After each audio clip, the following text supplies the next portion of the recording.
Welcome back to another episode of So Bryn and Lisa Do Wine and Crime. On today's show, we discuss topics of sexual abuse, drink and drug use that may not be suitable for some listeners. The topics are both emotional and could be potentially triggering for others. We will include a warning before we begin each segment of what is included within the topic. Thank you.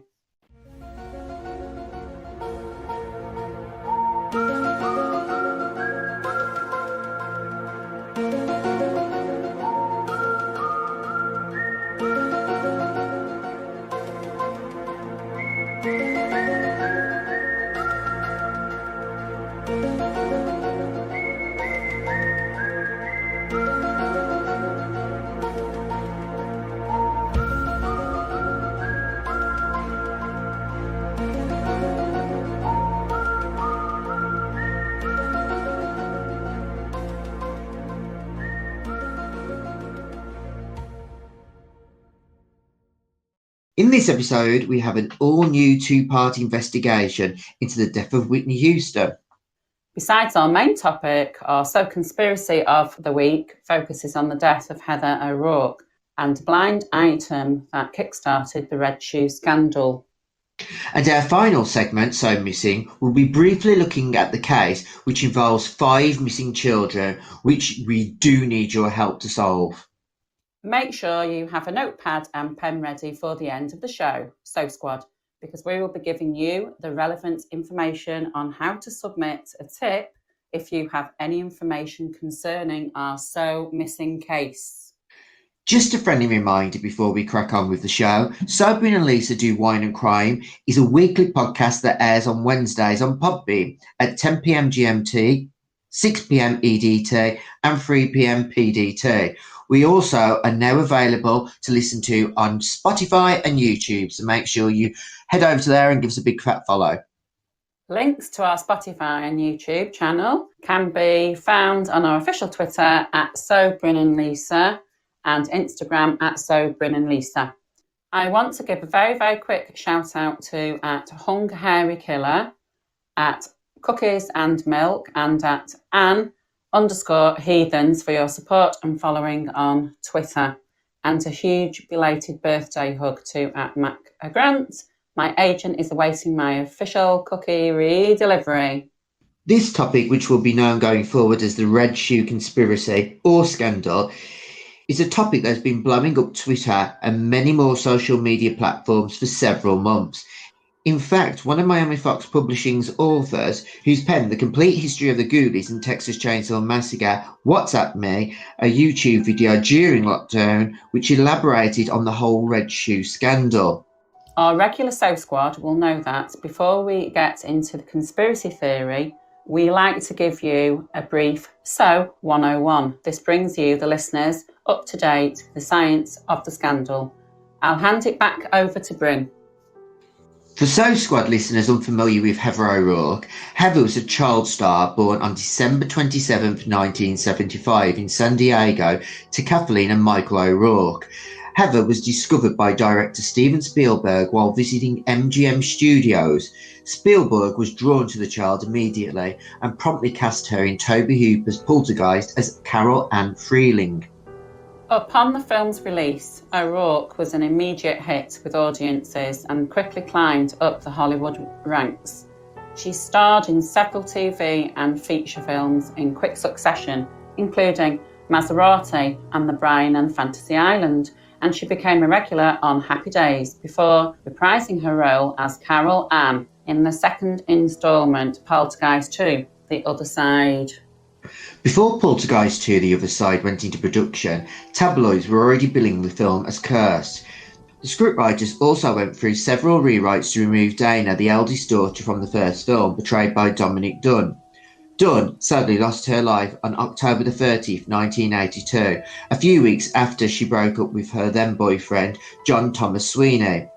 Dunne was at her West Hollywood home rehearsing for the miniseries V with actor David Packer when her ex turned up unannounced. Dunne went and confronted the 6-foot Sweeney and asked him to leave. Inside the house, Packer could hear loud voices, screaming and some blood-curdling thuds. Too scared to leave the property, he telephoned a friend and said that if he was found dead, the killer would be John Sweeney. During the 4 to 6 minute phone call, Dominic was strangled in her driveway until she was unconscious. She was taken to Cedars-Sinai Medical Center, but sadly died due to her injuries. Originally, the script was intended to have Dunn's character included in the new dynamics the Freeling family faced, but it was rewritten to have her away at college. However, they eventually decided against the scene entirely.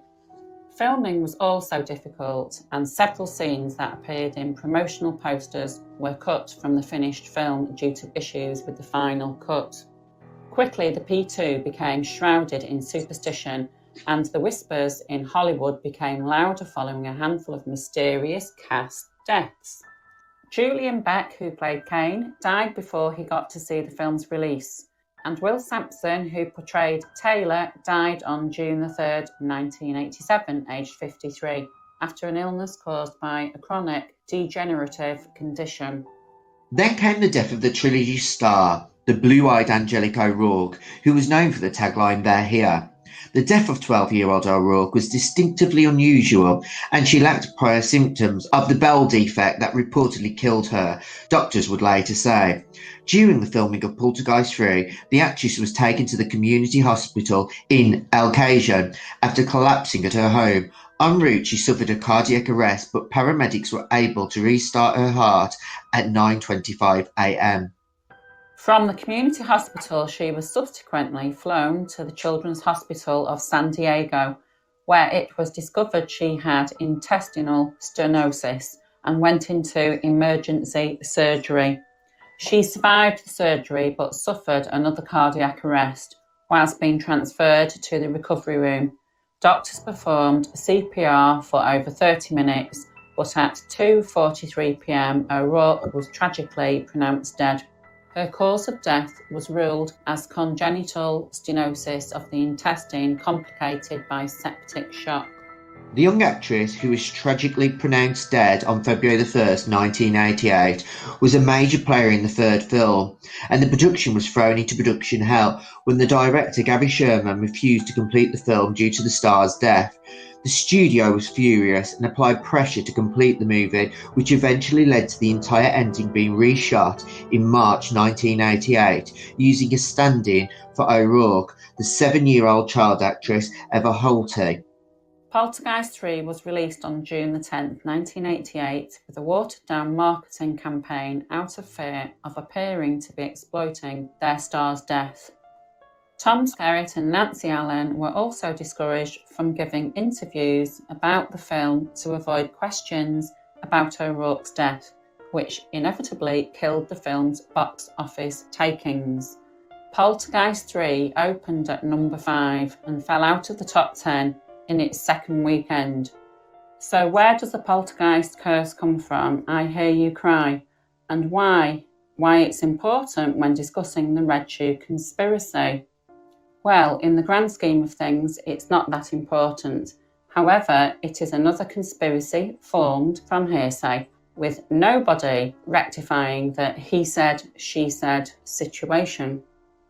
As legend has it, the Poltergeist production became cursed after the original film set designer and production crew decided to use real skeletons in several sequences, specifically a scene where Diane Freeling, played by Jo Beth Williams, slips into her family's swimming pool, and as she attempts to escape to rescue her children, she's confronted by the skeletons of people that, unbeknownst to her and her family, were still buried in the ground under their home. Williams said in 2002, "I would have to go into this huge tank of what I thought was mud with these skeletons, which, by the way, I thought were plastic, but later found out they were real skeletons. It was a real nightmare." You have to understand that this sequence took probably 4 or 5 days to shoot, so I was in mud and goo all day, every day, for like 4 or 5 days, with skeletons all around me as I was screaming. I found out, as did the whole crew, that they were using real skeletons because it's far too expensive to make fake skeletons out of rubber, and I think everybody got really creeped out by the idea of that.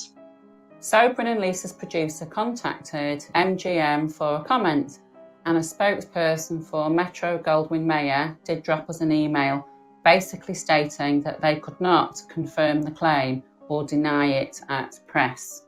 But Bruce Casson, who was one of the film's assistant prop masters, corroborated Williams' account. They came from Carolina Biological, adding, "Replica skeletons did not exist, as far as I remember at that time. They're now common and relatively cheap, and the rush to the bottom line for cost will dictate." It also must be noted that Williams also said that the use of skeletons created such an unease around the Poltergeist set that it carried over into making the sequel, Poltergeist 2: The Other Side. She added that co-star Will Sampson, a member of the Muskogee Creek Nation, performed an exorcism on the set before filming even began. But due to the alleged use of real skeletons, a conspiracy of curse began, which has still not died down to this day. This brings me right up to the Red Shoe conspiracy or scandal. The conspiracy theory over Heather O'Rourke's death began cropping up again on the internet in April 2019, when a YouTube video detailing her official last months was unearthed. The truly disturbing conspiracy theory stemmed from a blind item published on Crazy Days and Nights, which was uploaded on November 9th, 2017. The blind item that commentators believe is referring to O'Rourke reads, "Back in the mid-80s was peak child molesting time in Hollywood. There was no internet, there was very, very few mobile phones. Children came to the set where they were left alone by their parents. For the next 8 hours, they were subject to every kind of horrible thing you can imagine. Drugs were commonplace. They were used to try and get the kids to not be so hysterical when being assaulted. Producers loved casting shows with kids and tweens. If someone pitched a show that involved a handful of tweens with a dozen tween extras per week, it would get a green light, even if the show was going to suck, and everyone knew it was going to suck. If you got the right pedo at a studio, he would say yes, just to come for the casting and taping of the pilot." As sad as it is to say, there were a lot of parents who told their kids to go off with the nice man in the suit and do what he says. It was a sick, sick time. It was just past the mid-80s when a producer came up with the idea of a tween show that not only would feature a rotating cast of extras, but would make the studio a bunch of money because they would film quickly and not hire any adults. Further, the faster they filmed, the more time they would have to molest all the kids that would be hanging around. From the first day, it was the worst place on earth if you were a kid. The studio where the show was filmed also had several other shows being filmed there, most of which featured lots of children. Executives would drive over to Hollywood right before lunch and would stay at the studio for several hours each day. Anyway, on this particular show, there was a special guest star, a very special guest star. Still not a tween. Everyone knew who she was. Executives flocked to the studio that day to see her. She was first molested when she was 5 or 6 and had continued to be molested throughout her hit movies and also on a previous show. One of the stars of the show, who has spent her life bouncing in and out of rehab because of what she saw, and who was actually nominated for awards from the show, described the atmosphere that day. "A bunch of effing pigs. I had just turned 12 or 13. I was the same age as the actress coming in, maybe a little older. We had been shooting for months and I was old news. They knew I would do what they wanted, but they always wanted someone new. This was someone new and someone they all knew. They had it set up like a peep show almost. She had finished shooting that morning and they brought her out on a stage. The stage was used most of the time for a game show that was taped there. That game show is still on today. I can't watch it knowing what happened to her there. They brought her out and the front 4 rows of this theatre were filled with guys who were already rubbing themselves. The girl was wearing a bikini. The show took place around a beach, just so they could make these girls wear next to nothing. They had her walk around under the lights. The lights were focused on her and she couldn't really see out to the audience. She was squinting. It must have been blinding for her. They had her walk back and forth. Then they had her start dancing. All of these guys were doing what another star at the same studio got busted for. This went on for about 20 minutes. Then 3 of the guys took her to a different area of the studio. The actress didn't see what happened, but about 45 minutes later, one of those 3 guys came running out and needed a set medic. Apparently they had inserted something inside the girl and things were bad. The medic came out and an ambulance came. The parents of the girl were told some crap story. The crap story ended up killing the girl because her parents believed the executives. 2 weeks later, the show finished shooting 6 episodes, all at once, and then everyone was sent on their way, forever. No one wanted the kids around or any witnesses to what had happened. Newspunch, a website that's tagline reads, "Where mainstream fears to tread," did a follow-up on the blind item when the conspiracy theory was at its fever pitch. Shortly afterwards, the website penned an editorial's correction, which read, "Editor's correction. The original story detailed claims by a self-professed entertainment lawyer that Poltergeist child Heather O'Rourke was raped and murdered by Hollywood studio executives.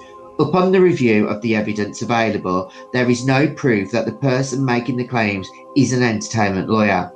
Furthermore, the claim he makes contain a number of inconsistencies that raise doubts at their accuracy and prove the opposite of the article's claim. 1. Heather was at home in Lakeside, California the day before she died. She was not in Hollywood, as the original source claimed. 2. Heather was conscious when paramedics arrived, contrary to the claims put forth in the original article. 3. Heather's parents sued the doctors who had earlier misdiagnosed her with Crohn's disease, missing the bowel blockage that ultimately led to her death. Due to these facts, we have retracted the original story." So squad, whether you believe the conspiracy or not, you now have both sides of the story. However, there is another but. Macaulay Culkin, star of Home Alone, later got in on the action and alleged Hollywood is run by satanic red shoe wearing men, one of whom boasted that his shoes were made from the skin of O'Rourke. An excerpt from the story that appeared on Your News Wire under the byline Baxter Dimitri read, "Hollywood executives are bloodthirsty Satanists who ritually abuse children in the industry," according to Macaulay Culkin, who claims he only got out alive because he was a smart, suspicious kid and he got too famous to be killed like some of the other kids. You learn very early to recognise which of them want to abuse you and which of them have even darker tastes. Speaking on radio in Paris, France, Culkin said, "Have you seen leather products made from human skin? It has a very unusual, distinctive look. I learned at a very young age to identify it." Lord of the Rings Elijah Wood had also allegedly gone on record stating that there does exist a dangerous underbelly of paedophilia in the movie industry, and most recently, Mariah Carey's own sister has alleged in the court documents that her mother allowed men to engage in sexual acts with her when she was 10 years old and made her witness people engaged in sexual acts with adults and children during middle-of-the-night satanic worship meetings that included ritual sacrifices. Alison Carey said that as a result of what she was put through as a child, she was diagnosed with post-traumatic stress disorder, anxiety and major depression, leading her to misuse both legal and illegal drugs in an attempt to suppress the horrific memories and to undergo extensive professional counselling. But bringing the Soap Squad back down to reality before we move on to our next topic, Mariah Carey has disputed her sister's claims, Macaulay Culkin has not confirmed nor denied his statement, and O'Rourke's autopsy report does indicate she died of a bowel defect. So squad, what do you all think? Was O'Rourke murdered? Was she turned into red shoes? Get those comments rolling in. Whitney Houston was born August 9, 1963. The iconic singer, known for her power ballads Saving All My Love for You, Where Do Broken Hearts Go, and I Will Always Love You, was born into what was then a middle-income neighbourhood, Newark, New Jersey. Growing up wasn't always easy for the gospel singer, but after the release of a self-titled debut album in February 1985, Whitney shot right to the top of the charts, and her success continued with her second album, Whitney, which was released in June 1987. By 1989, Houston was considered one of the greatest singers of her decade and a one-woman hit factory. Whatever Whitney put her name to seemed to turn to gold, and the yes men that she surrounded herself with all wanted a slice of the action.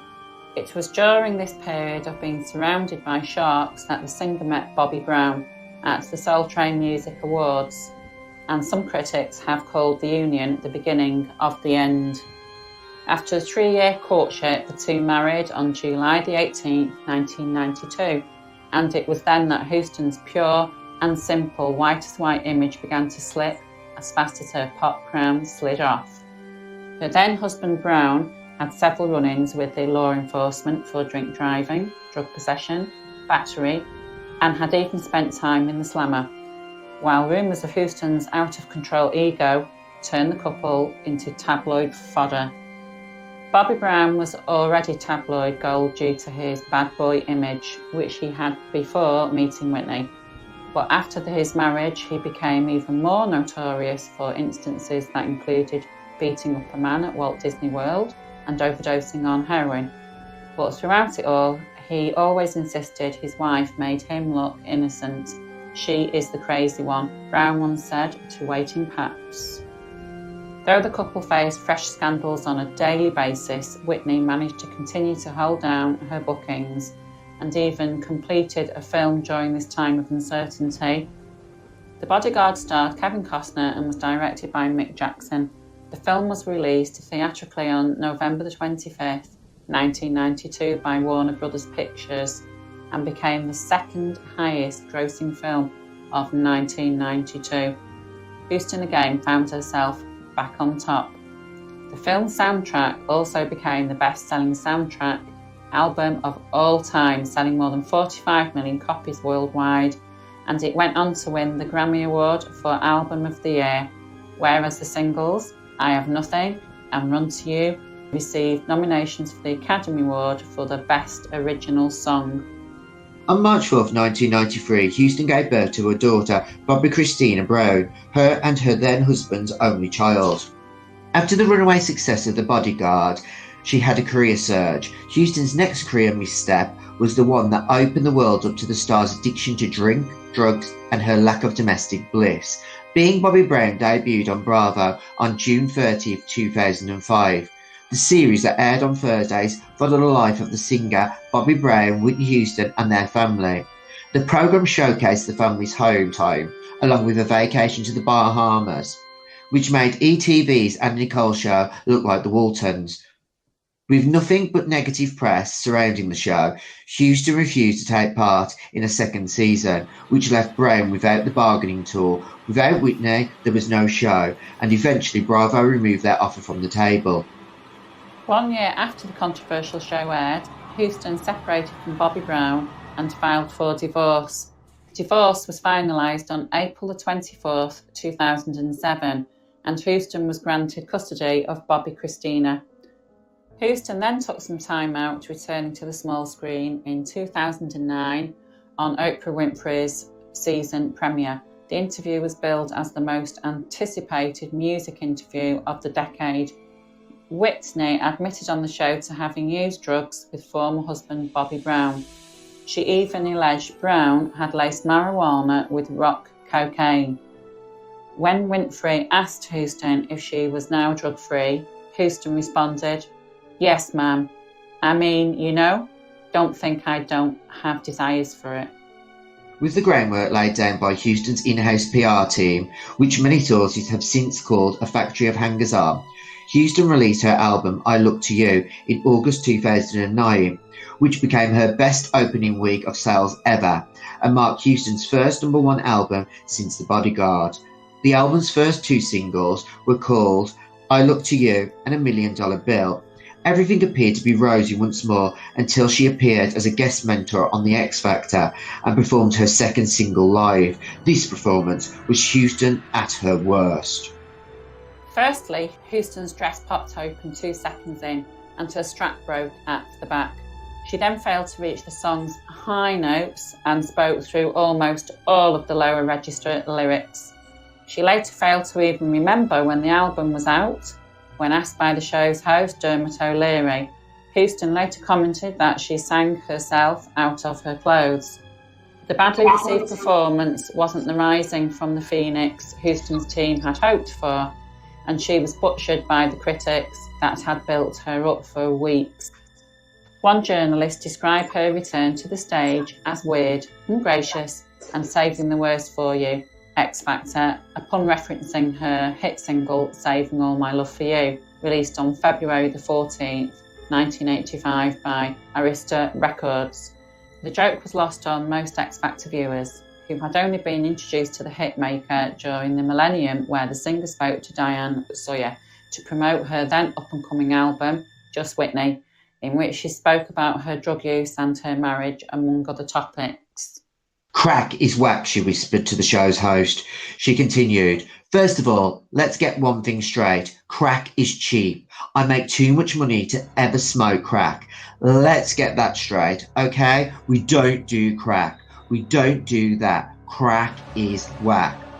With her failed comeback to the British stage behind her, Houston found herself nominated for 2 NAACP Image Awards, one for the Best Female Artist and one for the Best Music Video. She won the award for Best Music Video for her single I Look To You, which had been produced by Alicia Keys and R. Kelly. Then on January 16th, she received the BET Honours Award for Entertainer. That same night, she also performed the song I Look To You with gospel jazz singer Kim Burrell, held at the Staples Center in Los Angeles. With her public image at an all-time high, once more the pressure began to mount, and in May 2011, Houston again enrolled in a rehabilitation centre, citing drug and alcohol problems once more. A representative for Houston at the time said that the outpatient treatment was part of Houston's long-standing recovery process. This, however, was disputed by tabloids, and pictures re-emerged of Houston's drug-riddled bathroom, first printed in the National Enquirer in March 2006. Rumours also resurfaced that her vocals had been damaged by heavy crack use, and she may never again be able to sing live. After leaving rehab, Houston was pushed back into work and began filming Sparkle in the late 2011 over a 2-month period. The film, directed by Salam Akil, was somewhat of a difficult process. One on-set insider told Sobrin and Lisa on October the 10th, although Houston received a producer's credit alongside Deborah Martin Chase and Curtis Wallace, I'm not sure how much input she actually had, the source added. I recall she wasn't always there, even when she was there, they concluded.